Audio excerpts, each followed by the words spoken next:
I'm All okay. right. Yeah, Oh, you look like Shrek. He had the floppy ears. So we are live. is this on?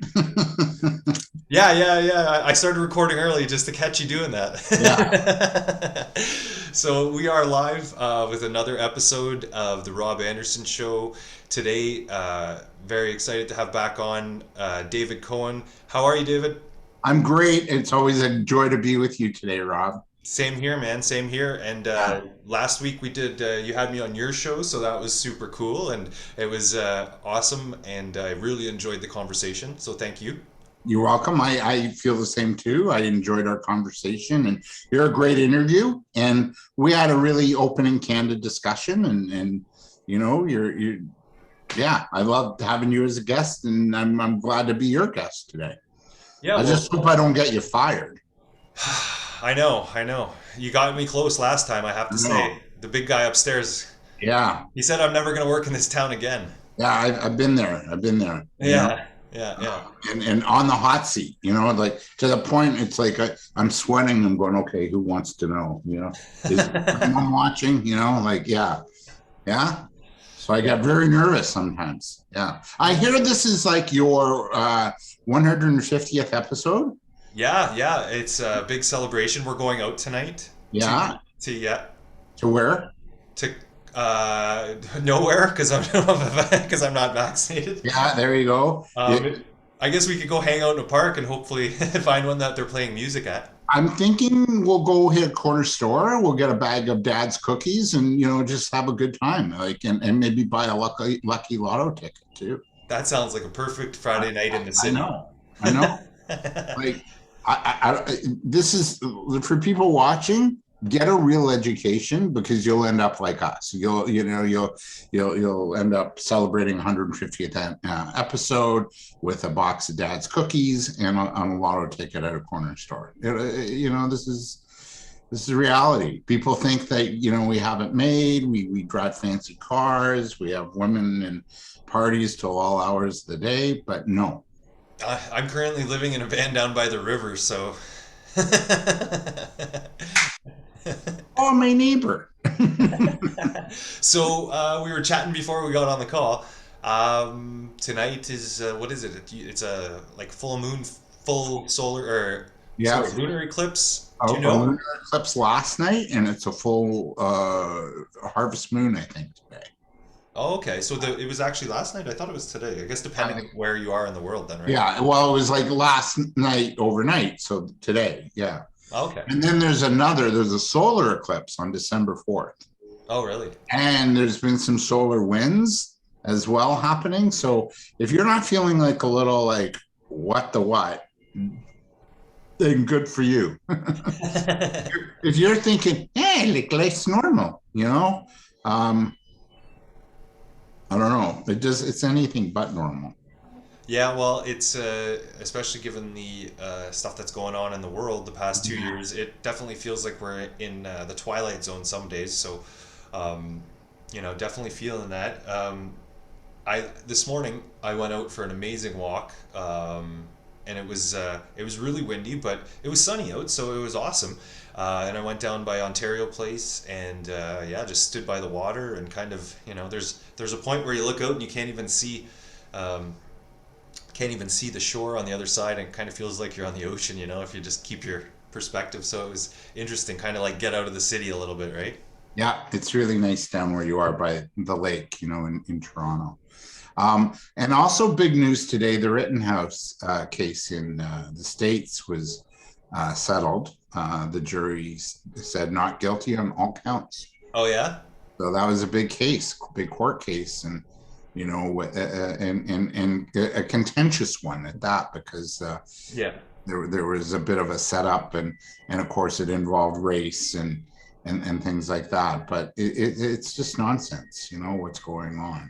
All the manipulation and the level of corruption in how things are done, and this is what we're saying goodbye to. I think moving forward is like, we've had enough. I think people are tired, and these energies make us more so. It's like we're tired of all the, the BS that we see in the world, the evil, the dark, right?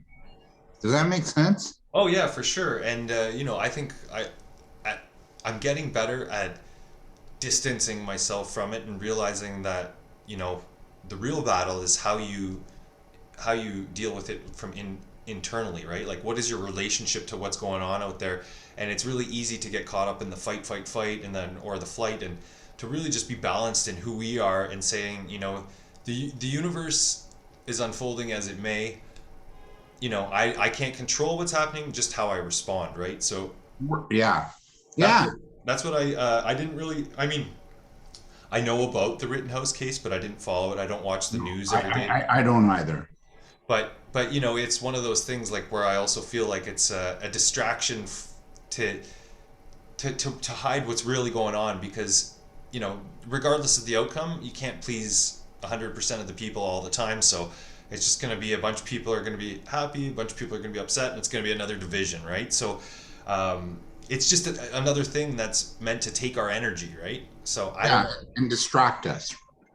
Yeah, and so I see people. I try to very limit my social media as well, because otherwise you just get sucked into news. That's all it's been now, and it's not even just that; it's news through other people's opinions about the news. So it was like people just arguing about, oh, he shouldn't have.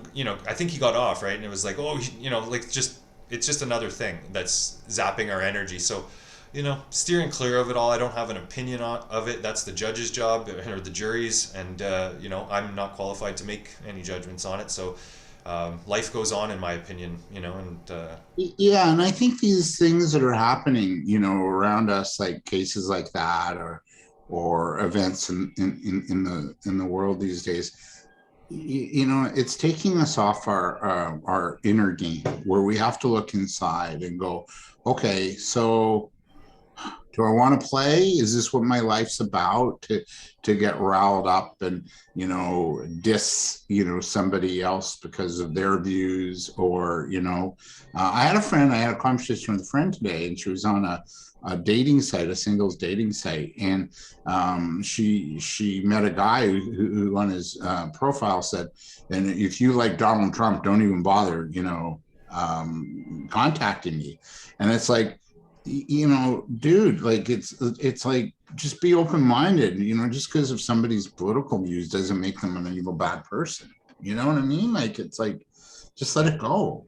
Like like, what does it matter? So at the end of the day, yeah, and it's just another form of separation and division, and it's just that's why it's really tough to transcend it, and just it doesn't. My goals or my intentions for my life don't change based on what happens day to day. I take every day as it comes. There's a lot of things happening, and it's really like how can I stay grounded in who I am. Like, and people think that you have to get sucked in, you have to choose a side, and you have to. That's not the case. You can come at the world with a sense of detachment, be the observer, understand that it's going to go on. You getting upset isn't going to stop wars today. It's not going to cure world hunger if you go like, So how do you bring about the world that you want to see? Be the example, and how do you be at calm and at peace and do what sets your soul on fire every day? Like, for me, that doesn't involve even remotely knowing what's going on in the outside world, because it's all noise. It's going to happen with or without me. If I die right now, nobody's going to really give a shit. You might cry a little bit. I'll miss our connecting in the Forest Hill Village and seeing. Yeah, but you know what I mean? Life's going to go on. So me contributing more anger I'm just helping make it worse. So the best thing that I can do personally, that I found, and it's taken a long time to get here, is just step outside of it, and look at it. It's a play. You're watching a movie basically. So We yes, are. yeah, Yeah. And it's like, and I find the more I step away from it and I focus on my own life and my own path, and my life is about making a difference. And we talked about that before we went to record here today, that we both said, if we touch one person today, and you asked, is it okay to go more personal? I said, yeah, because if we teach, and you agreed, if we teach one person, affect one person's life, then we've done a great job, and that's what it's about. It's about leaving a legacy. Like, I love Dr. Stephen Covey, the 7 Habits of Highly Effective People, or the late Dr. Covey. And, he said, like, imagine your funeral. What do you want people saying about you?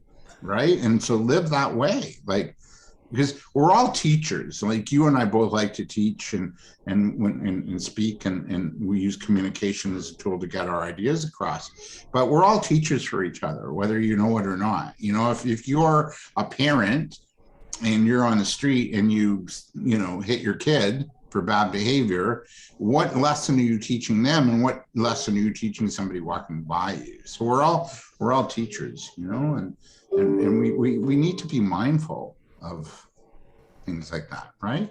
Yeah, you couldn't have said it better myself. And even the people that upset us the most or get us the most enraged, sometimes those are often our best teachers, because maybe it's teaching us what we don't want, or what things inside of us that we need to heal or overcome or transcend, or whatever the word you want to use is. I mean, the language is all similar, but the outcome is the same. And maybe you see something that it triggers something, a feeling inside of you when you behaved similar, and your own behavior made you feel like that. So that's why it feels wrong, but that's good. It's self-reflection, right?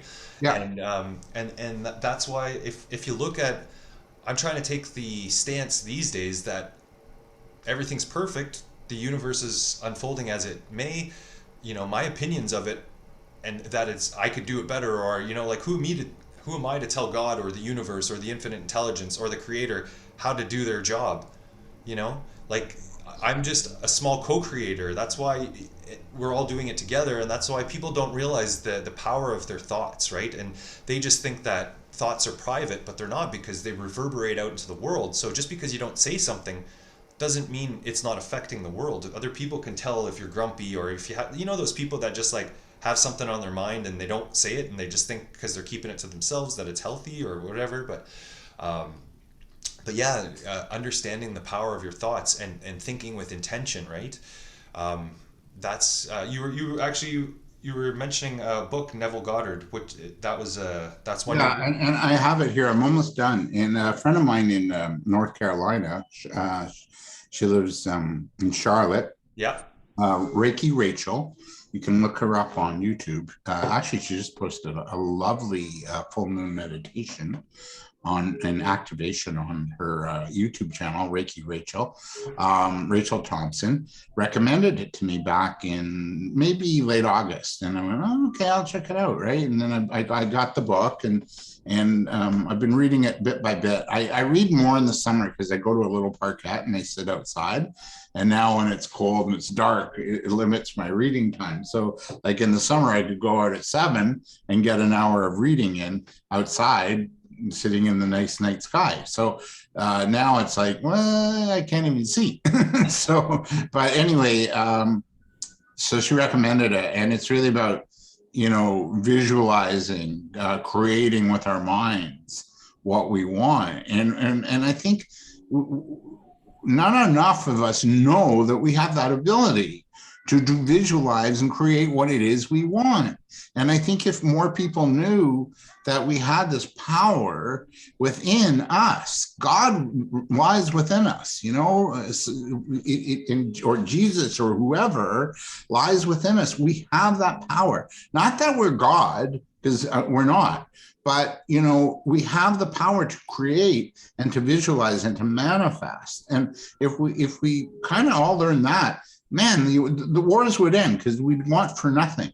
We would have it all. We would have peace. We would have kindness. We would have, goodwill. We'd probably be done with what's going on, in terms of the, the pandemic stuff, and it's like, when are we going to, and I say that ends when when we stop talking about it, right? And we start to visualize, okay, So what do we want? We want health and world peace. Well, then let's create it. It's within us. The possibility is there. Yeah.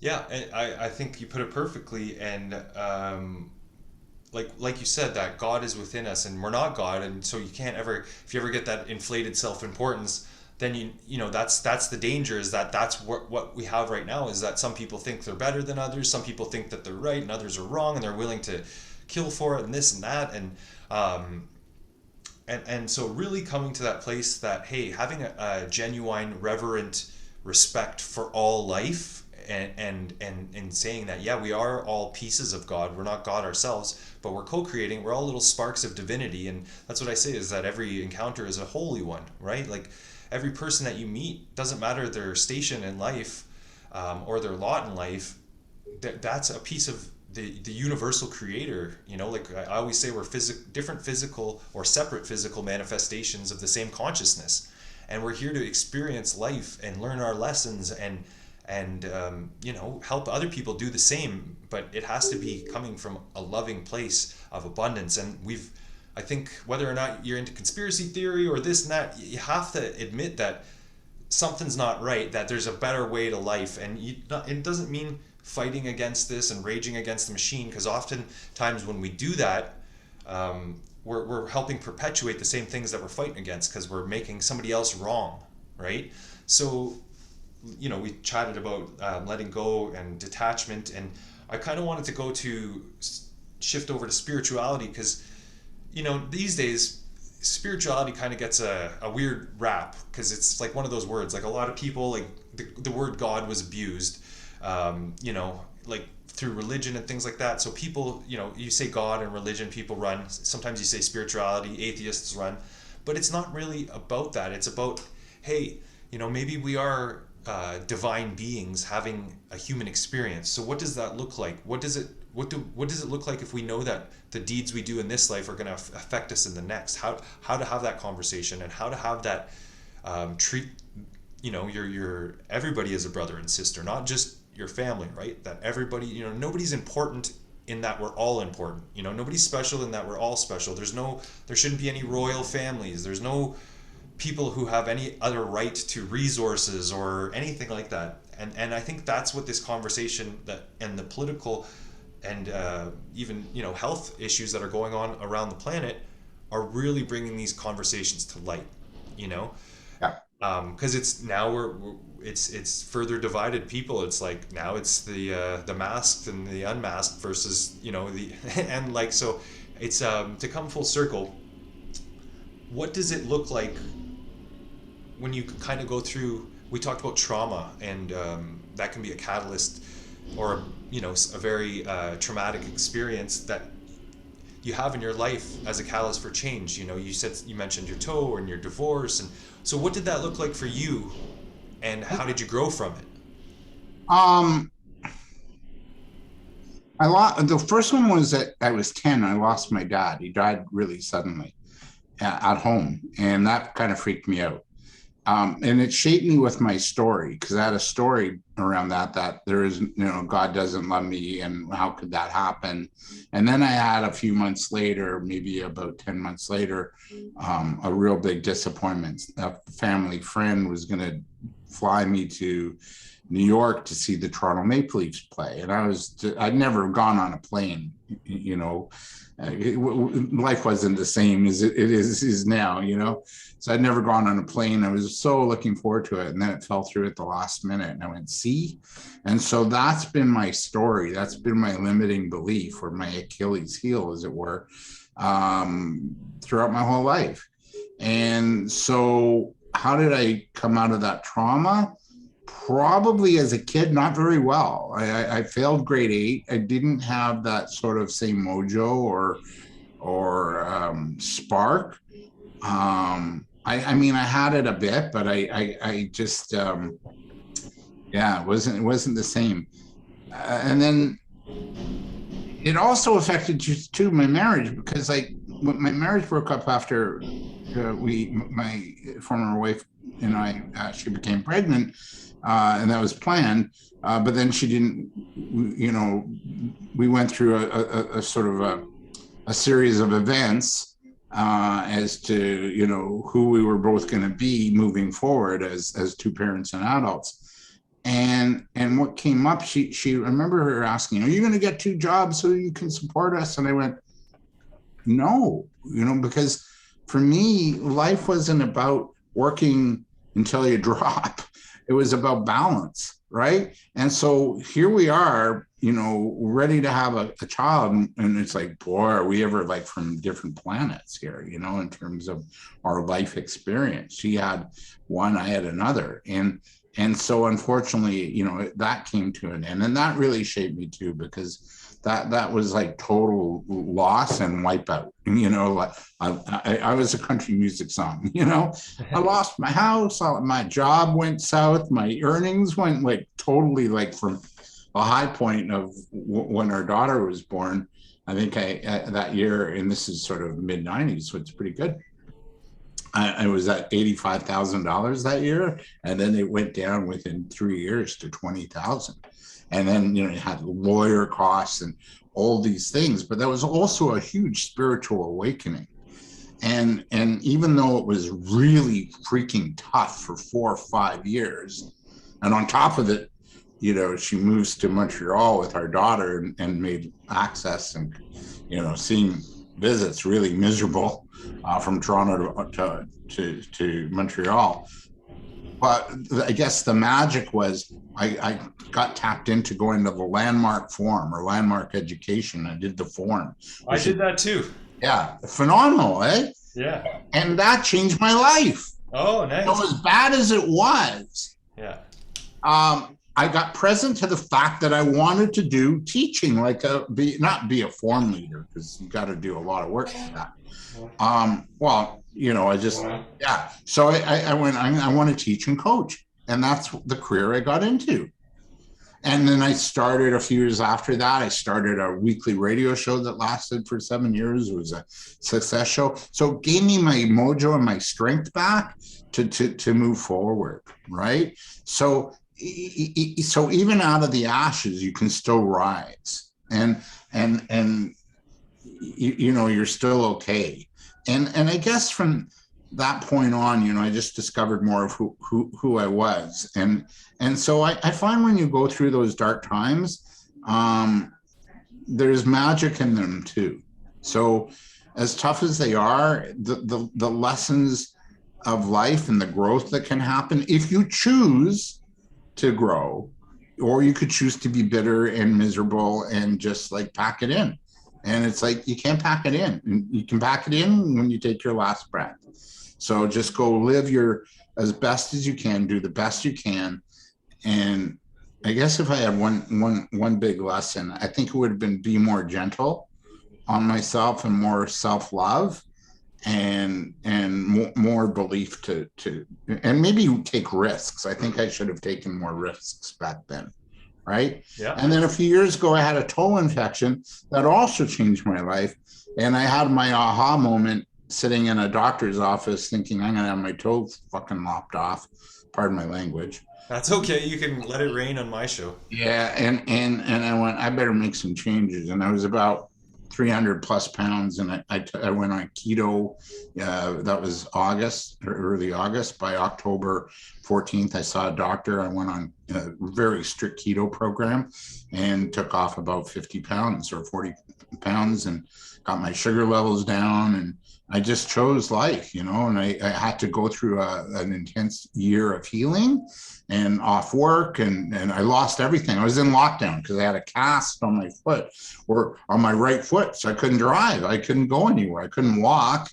You know, I had a cast on that foot. So it was just crazy. And so it forced me to go in and do the inner healing. And, you know, I mentioned my dad. When my dad died, I did Louise Hay work and Joe Dispenza work. And Louise Hay, I would go in and talk to my inner child and say, hey, you know, let go, collapse that story of, you know, God's got it out for me and life doesn't support me, and just let that story go, because it's not serving me now as an adult. I have to work with God. I have to trust a higher power, like good things did happen. After my father died, I got introduced to an Ottawa Rough Rider football player from Texas, Rome Nixon. And he let me into the dressing room, and I could go to practices, and I saw games on the sidelines. And, that we had a 3-year friendship. He would go back home every year after the season. But I went back, hey, how you doing? Oh, and come in the dressing room and watch the practice. And I got a ride home from Conridge Holloway, a CFL all-star, Hall of Famer. So good things do happen. And so he became a mentor. He became an ally. And sometimes it's not your own family. Sometimes it's somebody you don't even expect. So just don't be closed off, and be open, and lose the expectations of those closest to you, because they'll usually disappoint you. And they'll disappoint you not because they do that on purpose. I think it's just like they can't relate to your pain.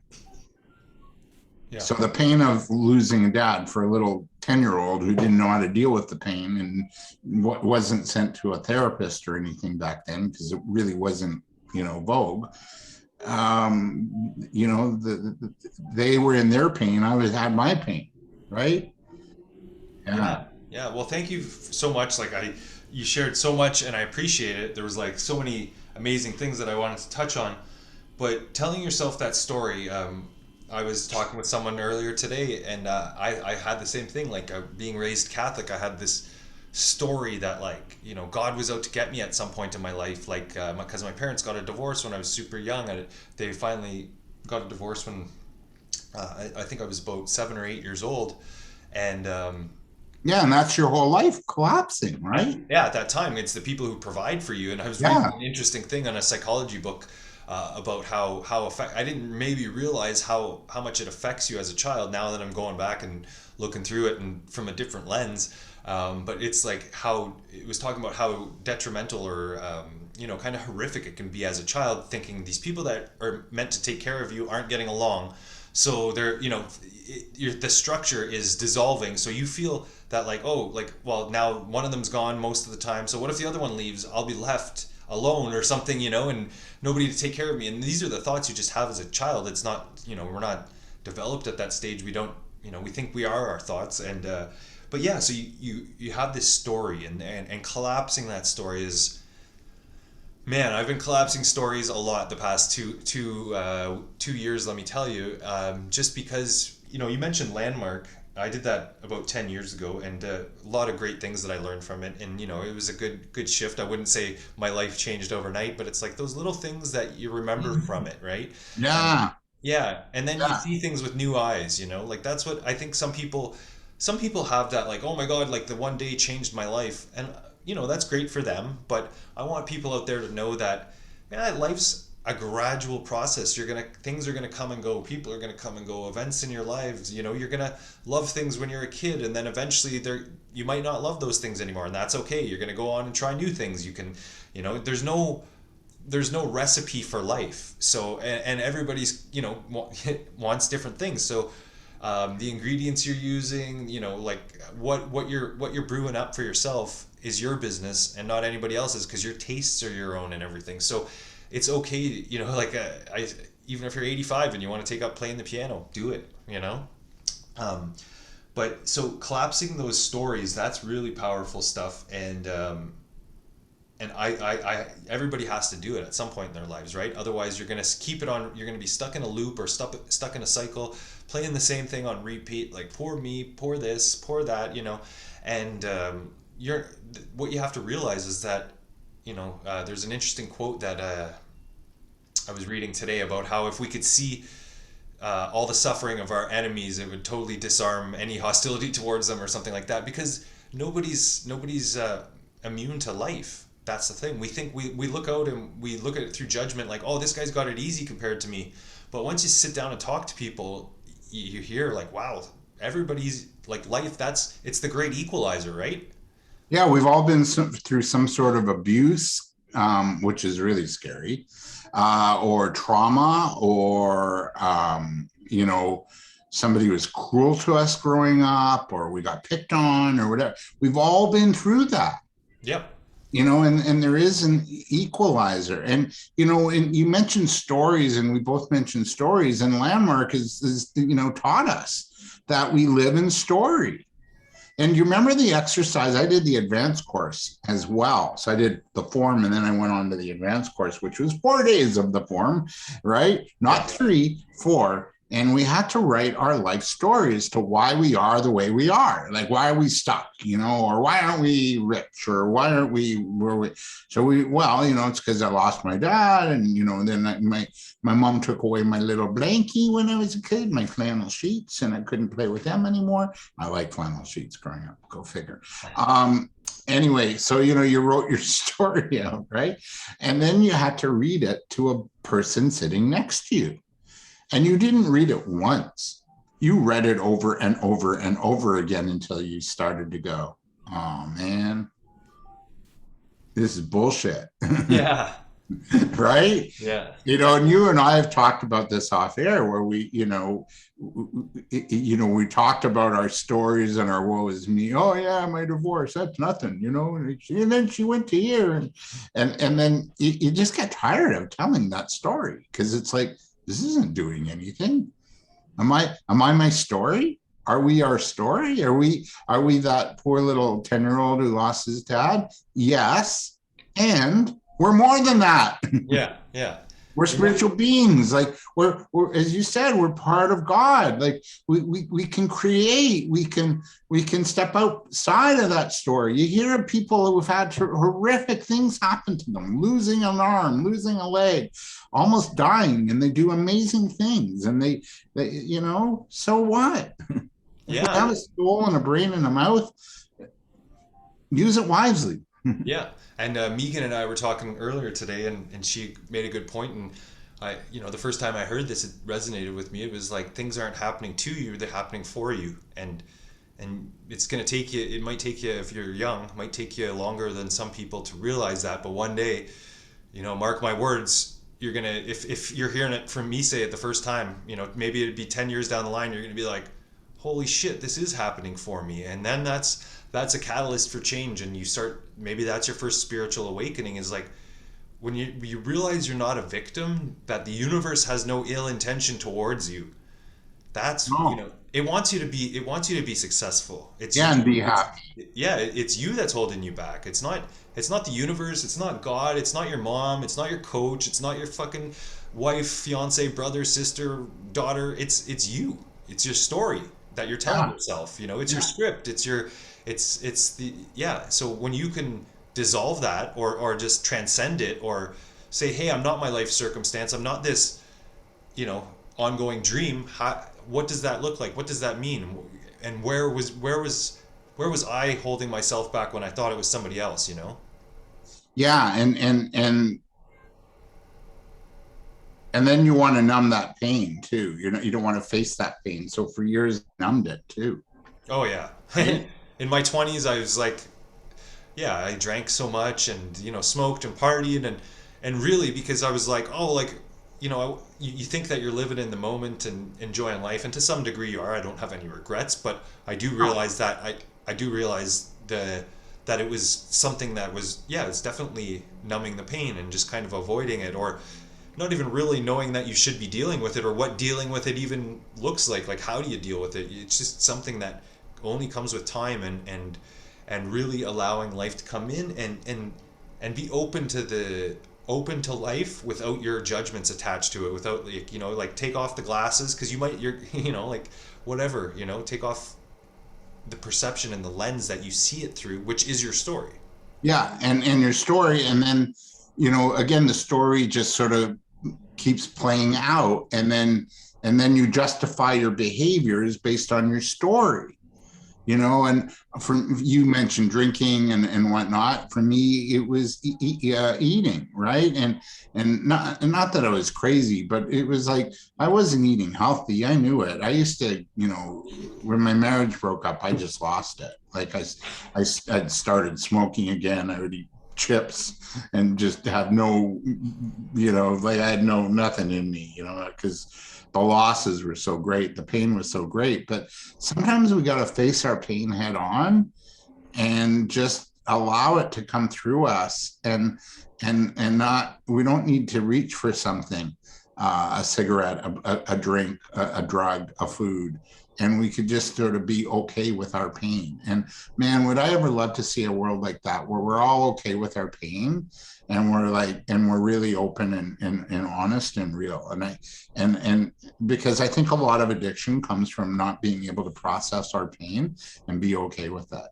Yeah, I think so too, and not being able to really say, you, because you feel that nobody's going to understand, because in the world like that I feel like we grew up in, people didn't talk like, growing up in the 80s and 90s in a northern Ontario town, it was like you didn't talk about the things that hurt you deep down inside, or the traumas or anything like that. And so now that, like you said it perfect, sitting with it, your pain, and not drowning it in foods or cigarettes or alcohol or whatever. And that's where the tough work comes in, because especially as a man, you're probably like, it's gonna hit you like a ton of bricks. There's gonna be things, emotions, tears, aha moments, tears of joy, tears of, hey man, maybe I shouldn't have done that. And you don't have to be guilty of anything, but it's you have to do the self-reflection, right? And that's the important part, is that once you do that, then you don't have to keep fucking reliving the story, because you've processed it properly and you said, oh, okay. Like in Landmark, this was something, I don't know if we talked about it, but so I remember it was super powerful from the session, is that this girl was telling her story, and she's like, my dad left me when I was 10 years old or whatever. And the instructor like stopped her, and he's like, whoa, whoa, whoa, hold on. He's like, let's just back up. He's like, your dad didn't leave you.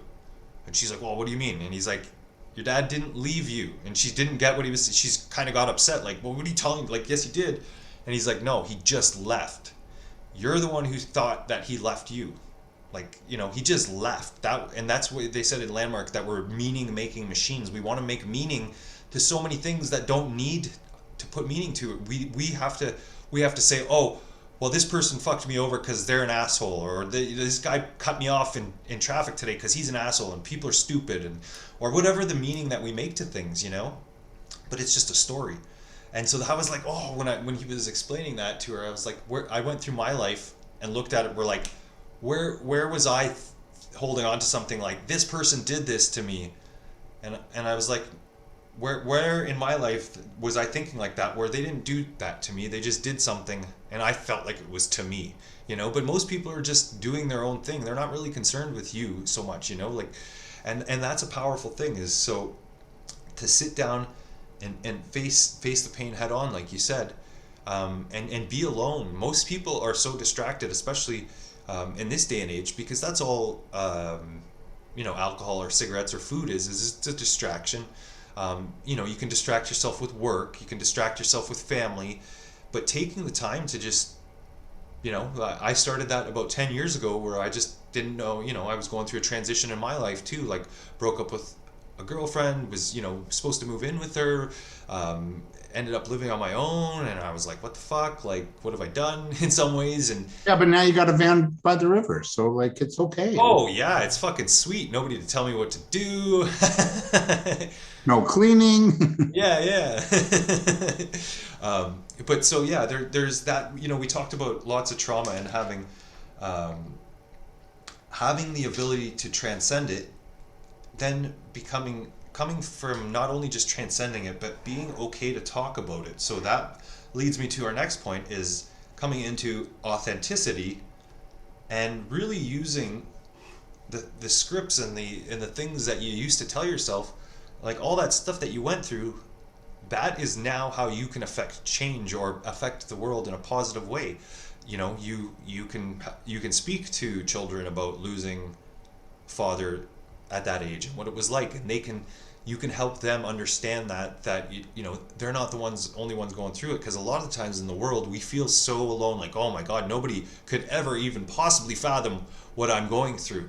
But it's only through talking that we discover that we are more alike than different, right? And that's the problem with the world right now, is that it's, oh, if you're not fucking wearing a mask, you're our enemy.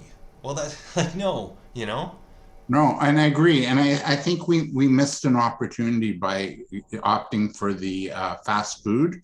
And to me, the fast food was the because we maybe we needed more time alone. Maybe we needed more time on lockdown at the beginning. Maybe we needed more time to self-reflect rather than, oh, I just wanted to go back to normal. I just want to go back and go out and go do this and go do that. Maybe we didn't need that. Maybe we needed time to sort of, really do our own healing Yeah. rather than opt to go back. So those that opted for that, now they're back, they're happy, right?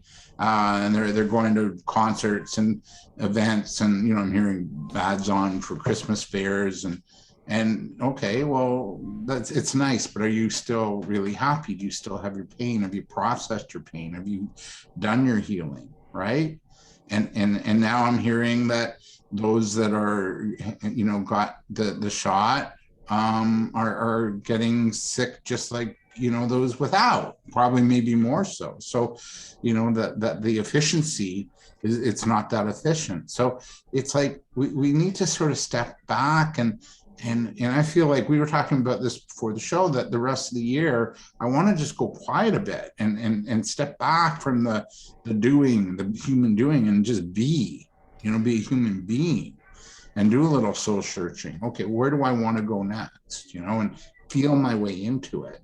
Does that make sense? Yeah, yeah, totally. And I liked your, looking at the positive side of the lockdown, because at first, I was obviously like, this is, it's hard when you're going through it in real time to just be like, oh, it's all fine and dandy, because our world as we knew it was collapsing around us, right? And it still is, pal. Like, Yeah, yeah, in certain ways, and so I was after a while I just started looking at the positive sides, the new friends that I've connected with, the it's and that's fine. It's really, um, I think it's caused a lot of people to grow in a lot of ways, and that's for me, like you said, when we were on lockdown, I read probably more books in the past 2 years than in my entire life combined. Like up, like I was just crushing through books because I had the time.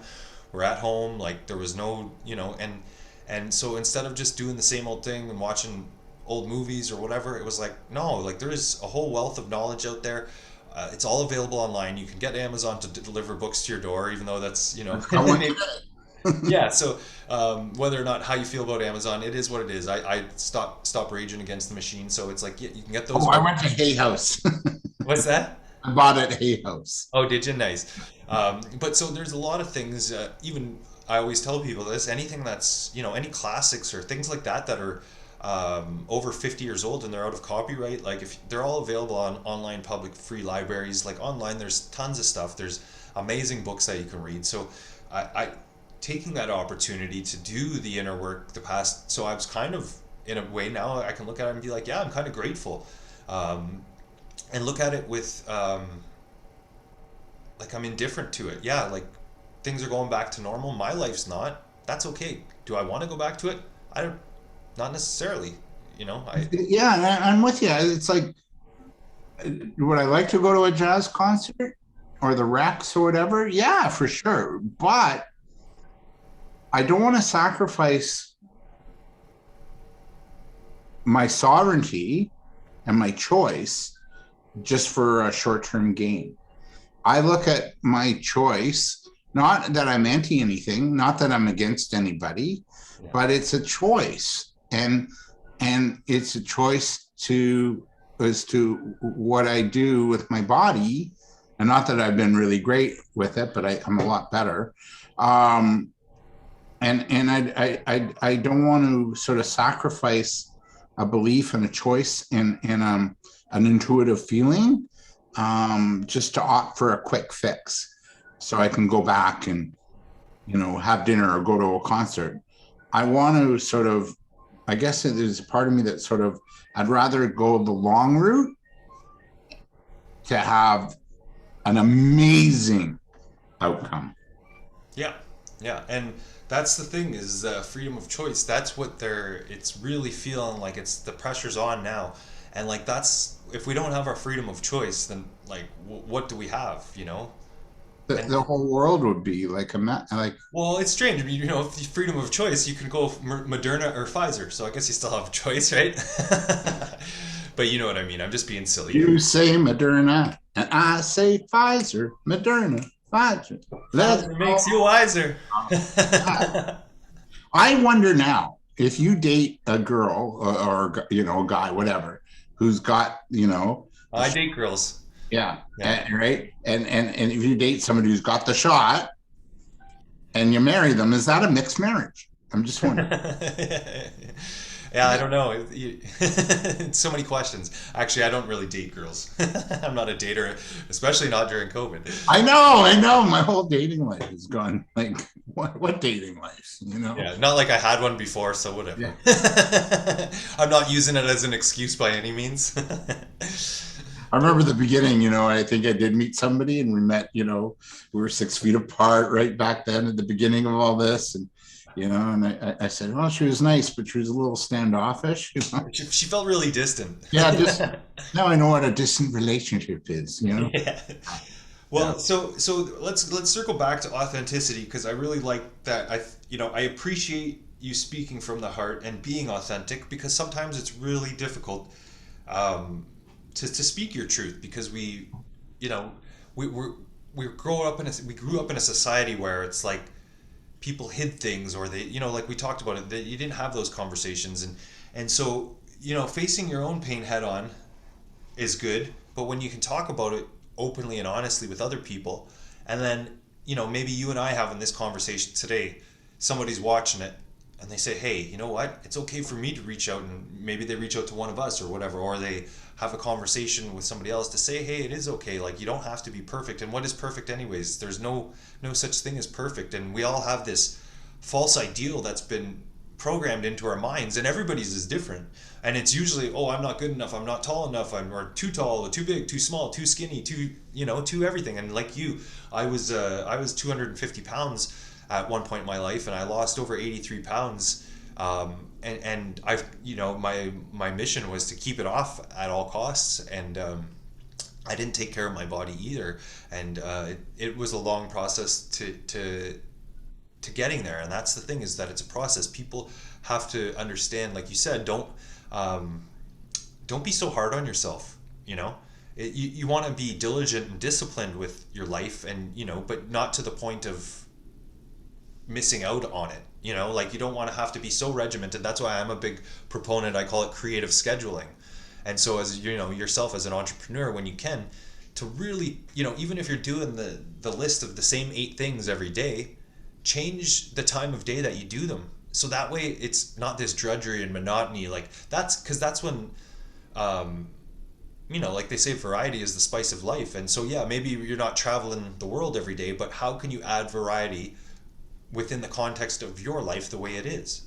Yeah, there's different things you can do to add variety. I want to just go back to something you mentioned, and it brought up this. You talked about perfection, right, and shame. And I know when I went through my marriage breakup, and even when I lost my dad, I had shame, and I didn't know it, right? I was ashamed, or I felt less than, because I was the only kid in school without a dad. Yeah, not worthy, maybe, right? Yeah, not worthy, and an outcast, and also, and then when my marriage broke up, I wasn't able to provide, and I was raised as, well, the man should be the provider, and and it just, I was in so much pain, I couldn't do what I wanted to do. I swear clients could guess, that I was a real hurting unit, and I was, and I think the one thing I've learned over the past 3 years since that toe infection is the importance of self-love. And I think we need to love ourselves, and love ourselves with our shame, with our being less than, or not being this ideal man, kind of thing, macho and blah, blah, blah, blah. Just love yourself for who we are. We're all different. We're all sparks of the divine, and we all can contribute in magical ways. right? Like I'm Yeah. not done contributing yet. And that's the choice I made when I had the toe infection. Because if I didn't make change, if I didn't decide, like I made a decision, I got to change. It was like an intuitive hit. I got to change or I won't be here in 5 years. Yeah. Yeah. And if I didn't decide then to make change, I wouldn't be here. So we all have a chance, and every day is an opportunity. So to make a difference. Yeah. No, that's wonderful. And like you said, contributing in magical ways. And I think that change, it's like having a good balance because, like I said, I don't, we like to think that we have control. Our mind wants to tell us that we have control over life, but we don't. So, we like to have this sense of stability, which is good. It's healthy. But when do you get stuck inside your comfort zone too much, and then it becomes monotonous and Yes. drudgery. So we want enough change that life isn't boring, but not too much that it's too overwhelming, right? So how to find that balance and do those things is that I try to do something new every day, whether and it doesn't have to be like outlandish. Like I'm not, I haven't played laser tag yet, I'm going to do that today. It doesn't have to be that. It just has to be like, I love that. yeah. So even if it's just going down a different street on my walk or a different Yeah. road on my motorbike or just whatever. I just try to do one, like even if it's just seeing a new site today, at least, even if though, you're being consistent, you don't have to go crazy. Just, yeah, going somewhere new. So many people think that's what being on lockdown taught me is you don't have to go far to travel and see something new. Like, Right. we get stuck inside our schedules and our routines and Right.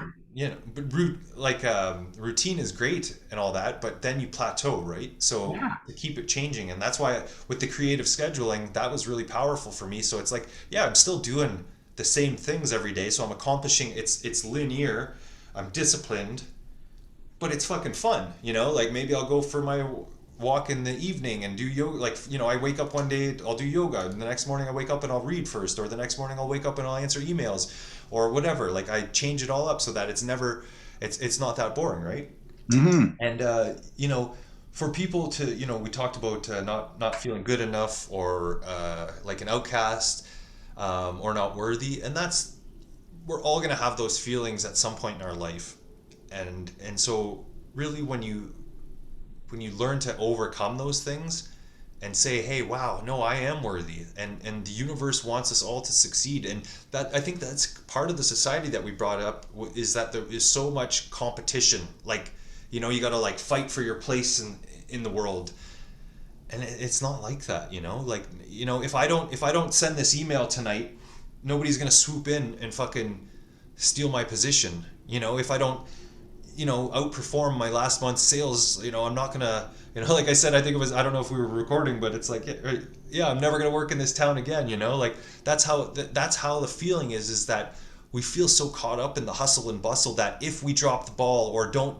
perform or aren't on for that one fucking moment, that it's gonna like shatter the rest of our lives, and it's just not true, right?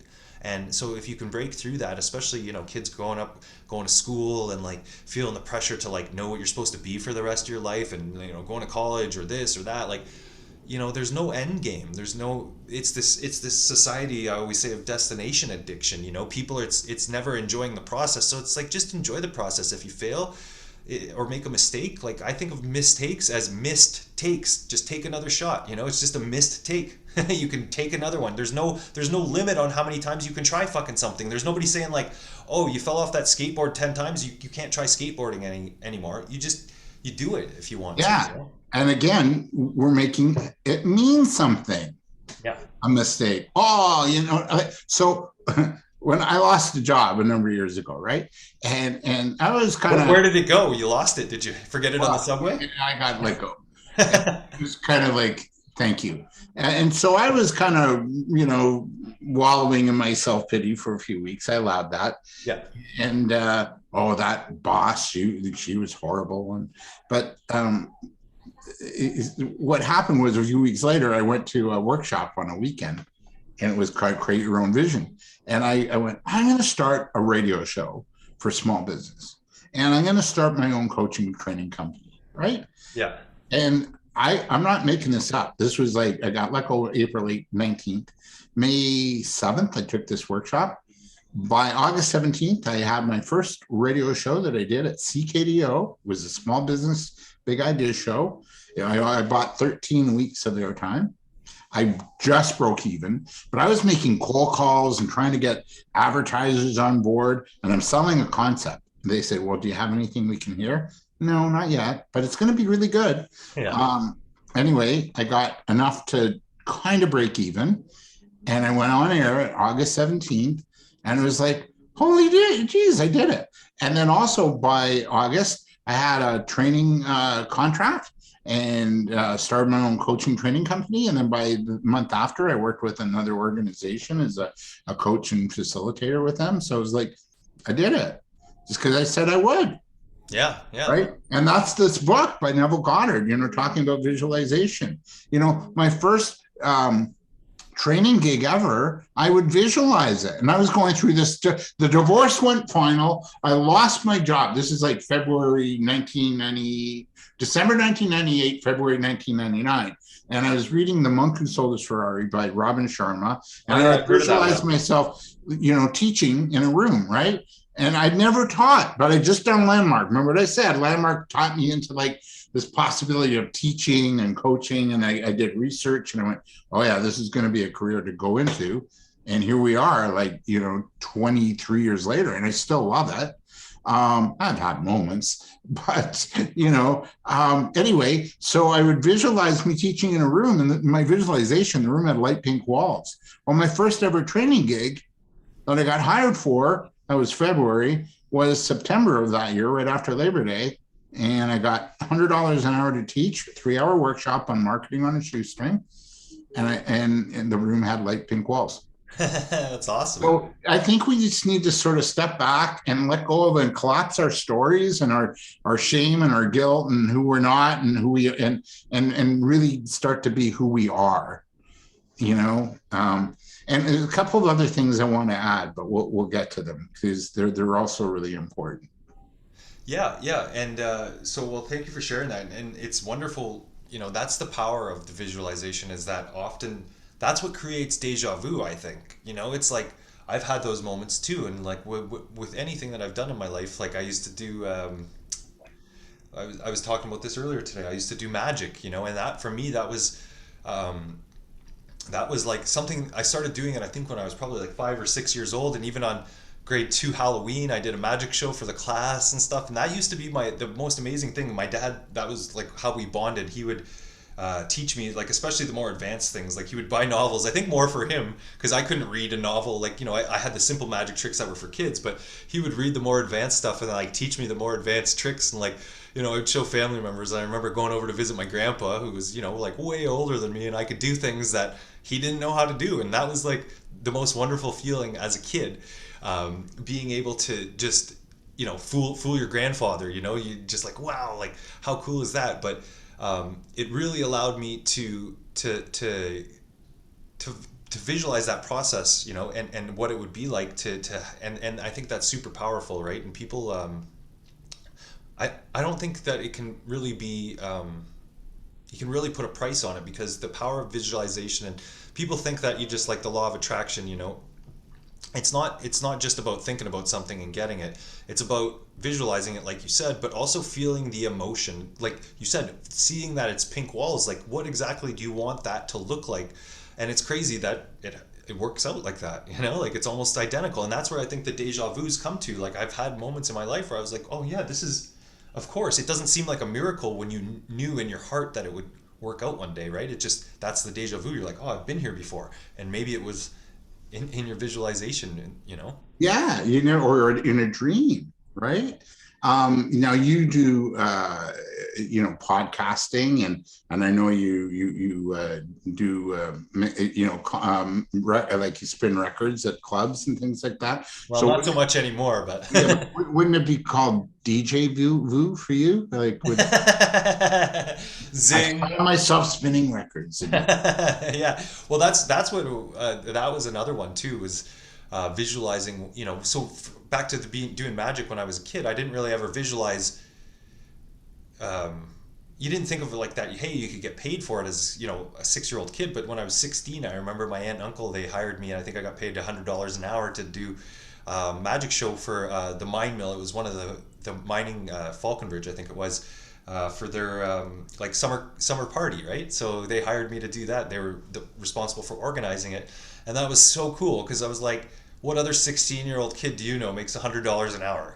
Like that was like, Yeah, yeah, and by living your gift, right? And I yeah, think before, wowing people, right? So I visualized performing in front of people, but never, it was always just family and friends. But that was the first time where it was like a lot of strangers, and like I was so scared of screwing up the tricks, and like, oh my god, like it's okay if you fumble or do something, you screw up, and it's just your brother and your mom watching. But when you're getting paid to like perform, it was so it was nerve wracking, but super super amazing. And it was like, yeah, like I visualized this before.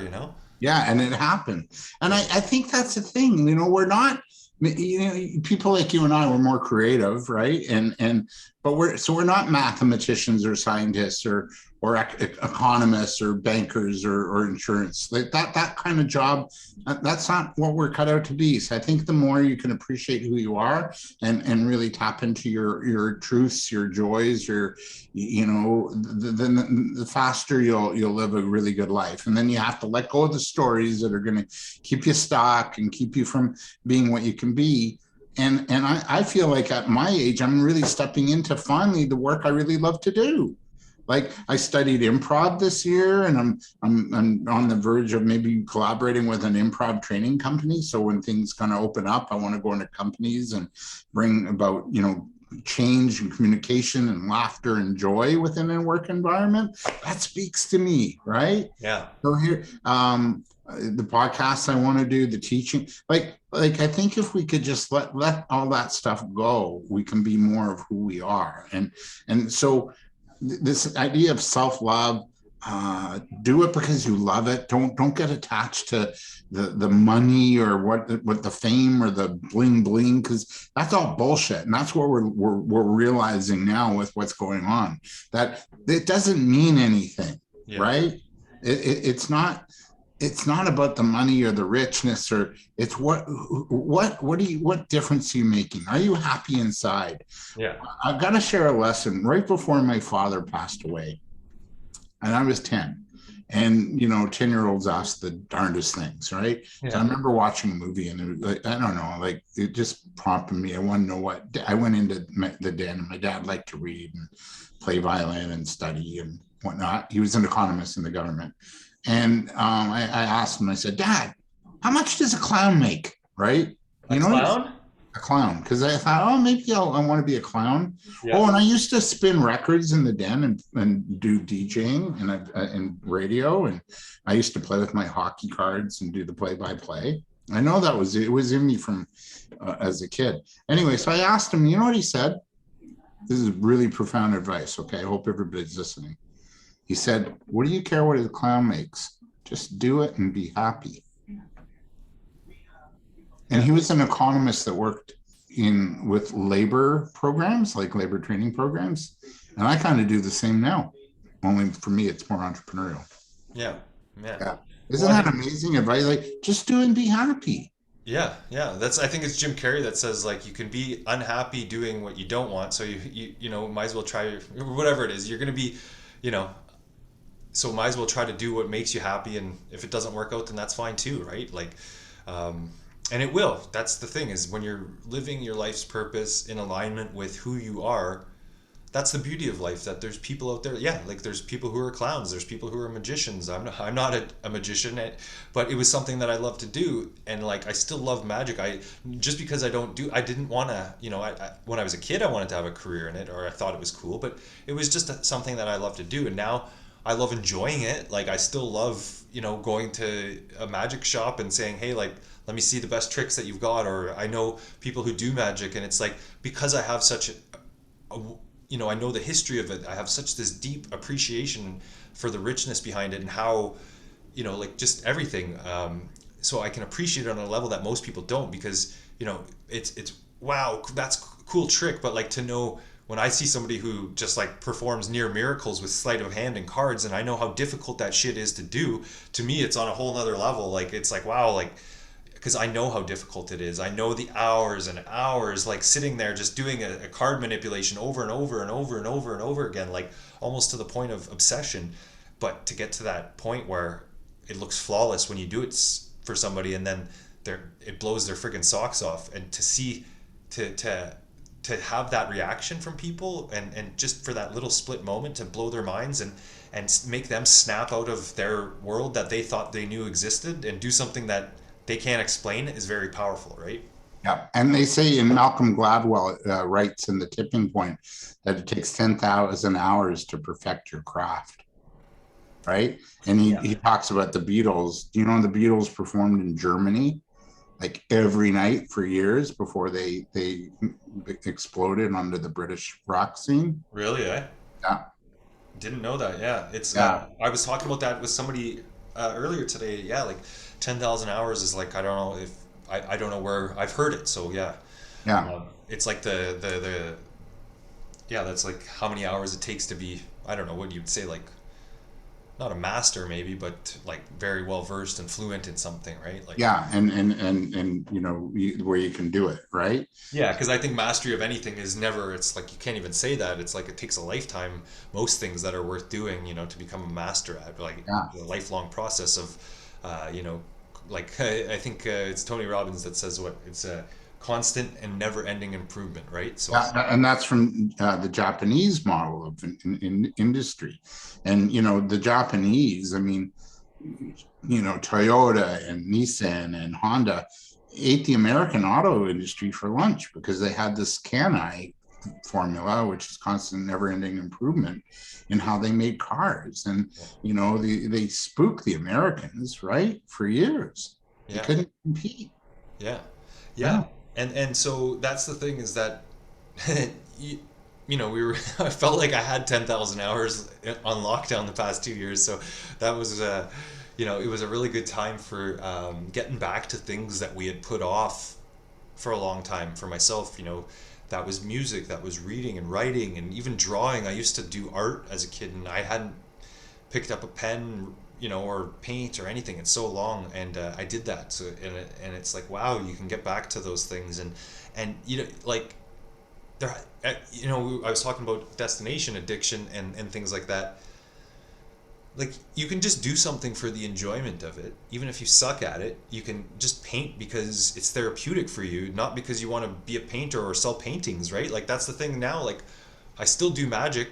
I like often, even after I lost the top part of my thumb, that was, took the wind out of my sails, because a lot of the things I'd spent 30 years like card manipulations doing, like went out the window, right? But I still enjoy it. I still do it. Sometimes when I'm working, I'll just have a deck of cards in my hands and I'm playing with it and just, doing, because it's still just part of my meditation, my Zen. Oh, it's cloudy, but the looks like the moon's trying to come out. So Oh, cool. Oh, yeah, I see it in my area. Yeah, yeah, it's over here. Yeah. behind the clouds just a little bit, eh? Yeah, it's behind. No, it's pretty full and it's pretty clear, and there's a tree in front of it. Yeah. So there's no eclipse. Did we miss the eclipse then? Yeah, last night. It was last night.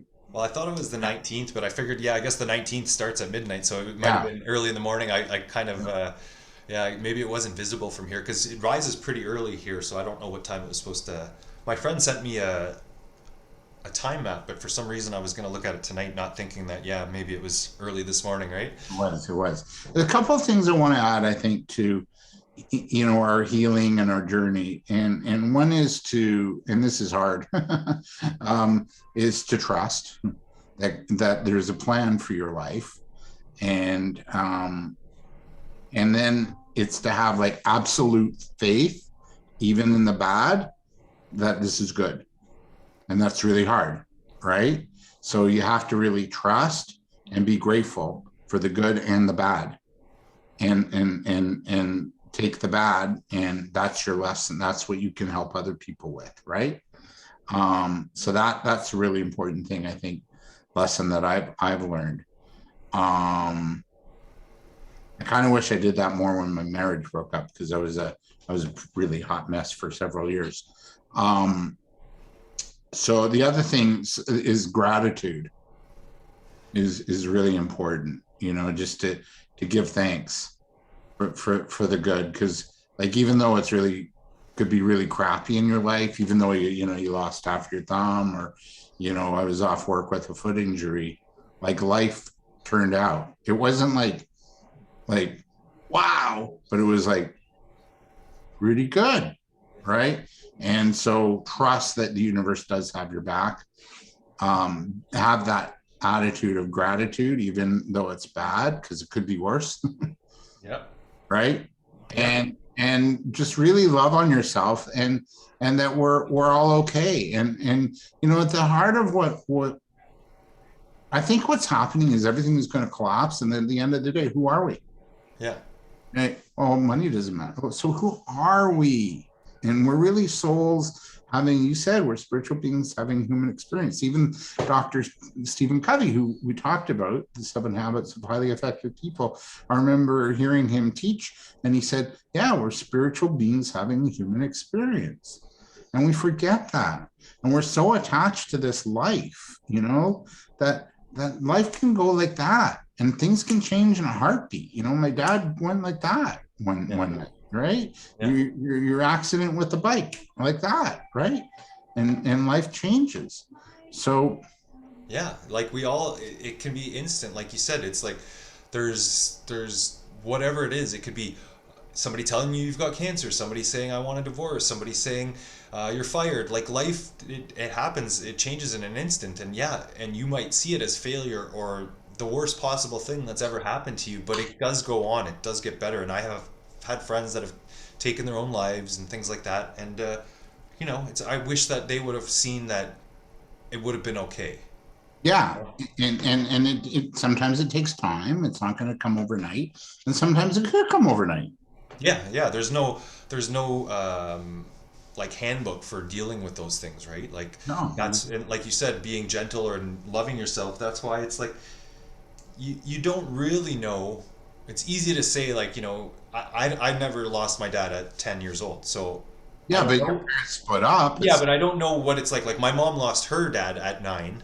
Mm, So, but and so did you. But I can go into my imagination and picture what that would be like. But it's just a fairy tale. I don't know what it's like living through it. I don't know the consequences, like you said, that feeling how it was at school. Like those are all the things that I wouldn't even fathom, right? And that's the thing is we need to be more loving with each other too, because we haven't walked a million miles in anybody's shoes, and so it's like you have no right to judge anybody based on your narrow perception of what you see their life looking like to you, you know? And so just be, yeah, love yourself more, love each other more, give a little bit of leeway, like, get back to being the human approach, like that we're all in this together in some way, shape, or form, that we're all one, consciousness. And if people realize that, I think that it shifts the way we look at life and the way we treat people, because they're a part of you. And whether you believe it or not, if you act negatively to somebody else, it affects you a lot more than you think. yeah, I agree. And karma too, plays out. I had an experience the other night on social media, and it was somebody that I know, but we're not close, right? And I posted about um, something about what's going on, Yeah. and he commented, and it was a doctor, right, speaking about how we've been sort of had with everything going on, and he said, "Well, and his comment was, I think that." The hospital should refuse people who haven't gotten the shot. And I couldn't comment because I just couldn't, I didn't want to comment. And this is, it was actually a cousin. Yeah. And I haven't, as I said, I haven't seen for years. And I just went, oh, that was horrible. And then I thought, well, but that's me too. Like I've got my bias and prejudices too.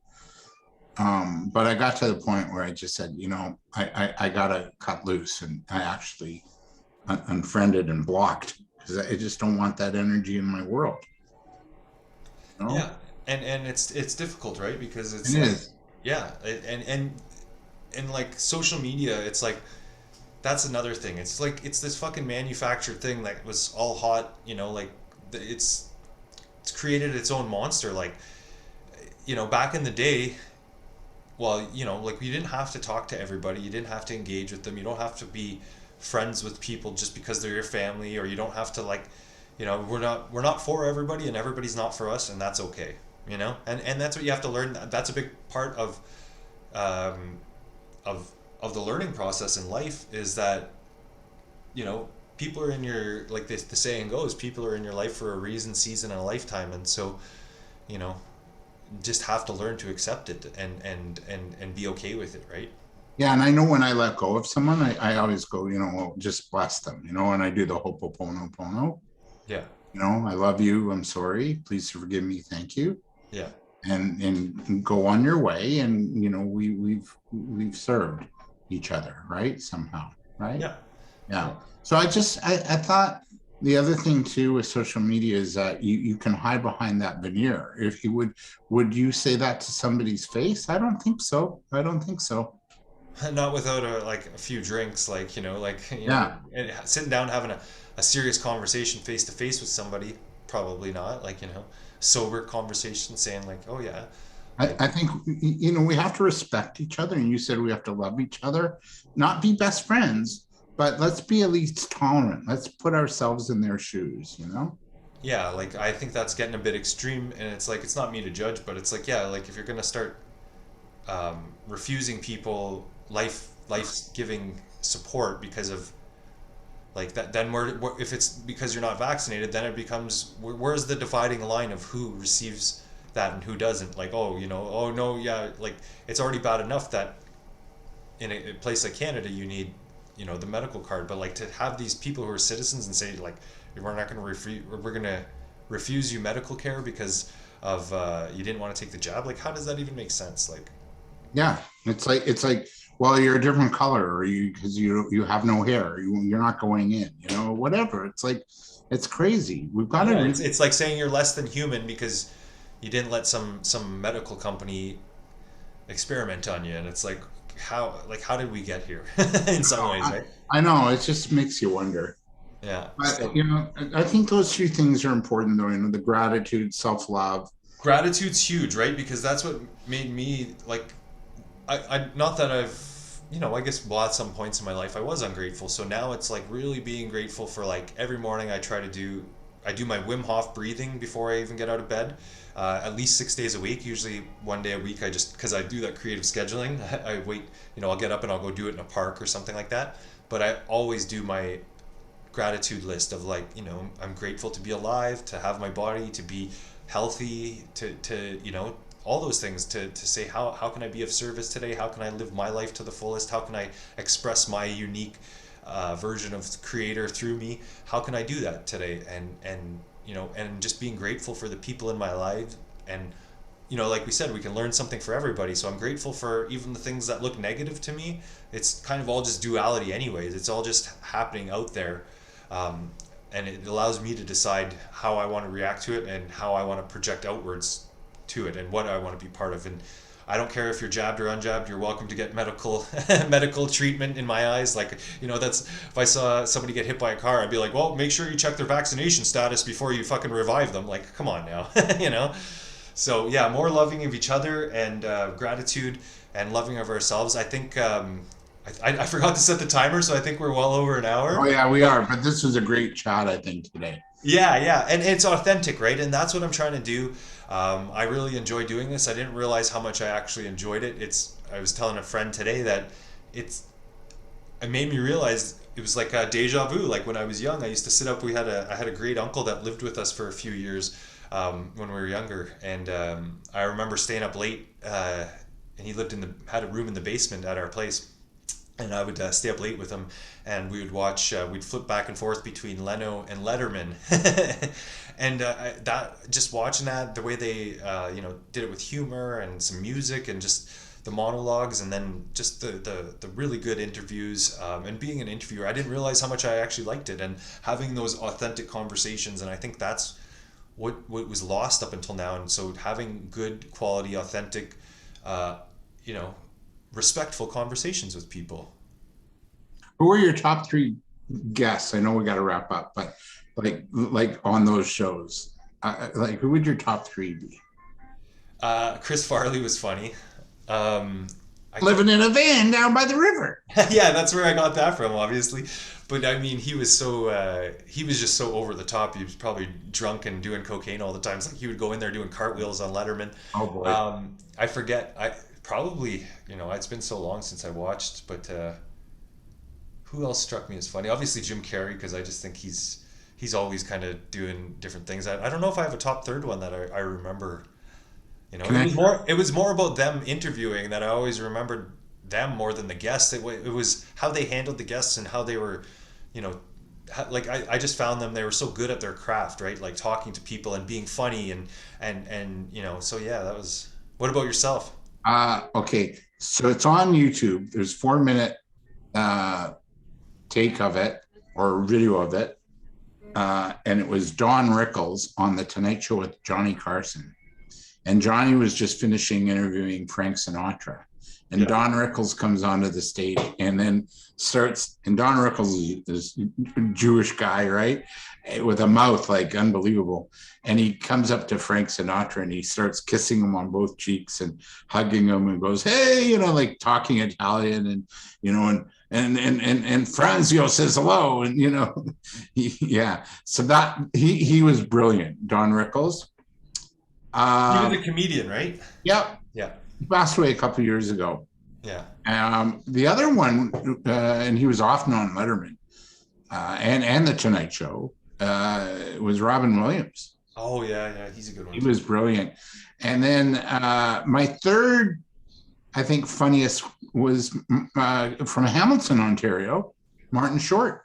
Oh, nice, nice. Yeah. Remember Ed Grimley from the Saturday Night Live? Yeah, yeah, Yeah, he was hilarious, and he does some really good impressions as well. And yeah. Yeah, yeah. yeah, Now it made me think. I was trying to think of the guy's name, because the guests or the performance or the comedians, because comedians, that's where they really got their start, was on yeah. the Carson show, right? Like if they could make people laugh on Carson or whatever. But Mitch Hedberg was so funny. I don't know if you know who Mitch Hedberg is. Oh, no. Oh, look him up, man. He just had this really amazing, like, dry. The way he just delivered things, like, I don't know. He just had this weird, like, he's like, I'm tired of following my dreams. I'm just gonna ask where they're going and catch up with them later. Like things like that, or like, yeah, just funny things like that. Where he's like, oh, I was walking through the street the other night and I saw it at like 3 a.m. and it said, sorry, we're not open. And he's like, that's okay. I wasn't expecting you to be. It's 3 a.m. Like just things like that. And so I don't know. He's got so many. There's a whole bunch of them, but now that we're recording, obviously they're on the tip of my tongue and I can't remember them all. But yeah, look up Mitch Hedberg. He's just a very unique guy with his one-liners and just yeah, and his delivery. So yeah. Another guy was Stephen Wright, who had those one-liners, like it's a small world, but I wouldn't want to clean it. And he was very like subdued, right? Yeah. And it was like, yeah, like liners like that.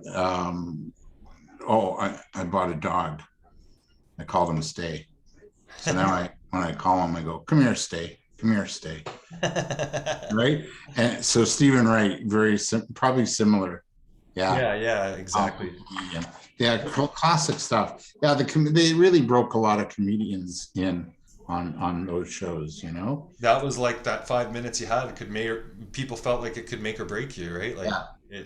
you know, even though that's not necessarily true, but it was at the time that was the stigma around it. Like, For sure. you had to make them laugh. Yeah. And Robin Williams, his big influence was Jonathan Winters. I'm going back to the 70s. Yeah, that was before my time. I don't know. And they were both on the Tonight Show. And Yeah. Robin Williams had them howling, and Jonathan Winters was there, and he was so happy that his idol was there, Yeah, I love Robin Williams ever since I was a little kid. Like I remember he was the voice of the genie on Aladdin, and like that was hilarious. Like he was a friggin' blue genie, and only Robin Williams could make that as hilarious as it actually was. Like he was just so quick and quirky, and with his little impressions, and just his cadences and his timing, and he was a very special dude. So, but.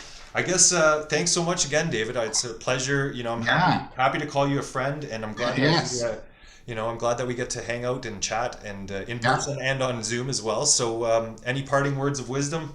Um, Gratitude, gratitude, gratitude. no, just and this is from a mutual friend, and that's Alan, Yeah, right? yeah, Who you interviewed a few weeks ago, and yeah. I did too.